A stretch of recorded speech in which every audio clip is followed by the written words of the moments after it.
How do millions of cherries, picked in a few frantic weeks, travel from dusty orchards to perfect glossy packs without losing their color, crunch, or soul? That question sits at the heart of cherry processing. And once you follow the journey closely, it stops feeling like a factory story and starts feeling like controlled chaos. Because cherry season doesn't wait for anyone. It hits fast, loud, and unforgiving. And the entire system has to move like a living organism. Beginning before sunrise, in orchards where trees heavy with deep red fruit are shaken just enough. Not too hard, not too soft. So the cherries fall into catching frames without bruising. Crews moving quickly because heat is the enemy from the very first second. Bins filling up with fruit that still holds night air inside it. Sweet, cool, fragile. And those bins are rushed straight to the processing facility where time is measured in minutes, not hours. Because a cherry that waits too long starts to soften, to sweat. To lose the snap, consumers don't know how to explain but instantly miss. So the moment trucks roll in, the fruit is unloaded into chilled water flumes that look calm on the surface but are doing serious work underneath, washing dust, leaves, insects, and field residue away while also cooling the fruit core, slowing respiration, slowing decay, buying precious processing time. And from there, the cherries flow, literally flow, through channels designed to cradle them instead of drop them. Because drops cause microbruises, and microbruises turn into customer complaints later. And this is where modern cherry processing quietly flexes its muscle. Optical sorters firing thousands of images per second, cameras seeing what human eyes can't. Tiny color shifts, surface cracks, stem tears, underripe pale reds, overripe almost black fruit.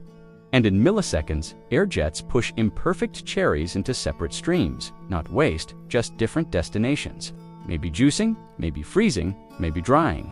While the premium cherries keep moving forward. Stems intact, skins tight, and it's loud here.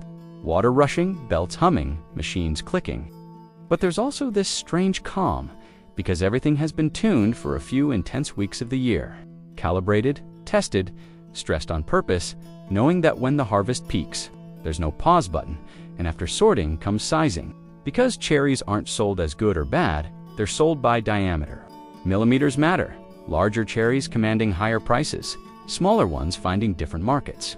And the sizing lines gently roll the fruit across precision gaps that widen gradually, letting smaller cherries fall through first, larger ones traveling farther, a simple idea perfected over decades. And all of this is still happening wet, cold, controlled, because dehydration is another silent killer, and one-sized. Cherries move to stem inspection, where missing stems can mean faster spoilage, because stems help slow moisture loss. So even something that looks cosmetic actually affects shelf life. And human inspectors still play a role here. Standing beside machines, eyes trained by seasons of repetition, pulling fruit that doesn't feel right, even if it looks fine. Because experience notices things algorithms still miss. And then comes a step most people never think about, hydrocooling again. Dropping fruit temperature close to freezing without freezing it, locking in firmness, locking in shine, and now the cherries are ready for packing. But packing itself isn't just dumping fruit into bags. It's choreography, weight systems measuring exact amounts, clamshells snapping shut, cartons folding themselves, printers firing off traceability codes that can track a cherry back to a specific orchard block if needed. Which sounds extreme until you remember food safety lives in the details. And somewhere in this process, samples are constantly pulled, tested for sugar levels, firmness, defects, because one bad batch can cost a brand millions. And what makes cherry processing especially intense compared to other fruits is the clock. Cherries don't ripen evenly across regions. Weather shifts everything. A heat wave can compress a 2-week harvest into 8 days. Rain can split fruit overnight, so facilities must scale instantly. Adding shifts, running 24/7, lights on at 3 a.m. Forklifts humming while most of the world sleeps, because cherries don't care about schedules. And behind the scenes, logistics teams are lining up refrigerated trucks, booking flights for export markets, coordinating cold chains that must never break, because a few degrees too warm during transport can undo all that careful processing in silence. And what viewers rarely hear is that cherry processing is also a game of judgment calls. Deciding when to stop a line because quality is slipping. Deciding which lots go fresh market and which are better suited for immediate freezing. Decisions made fast, sometimes with imperfect information.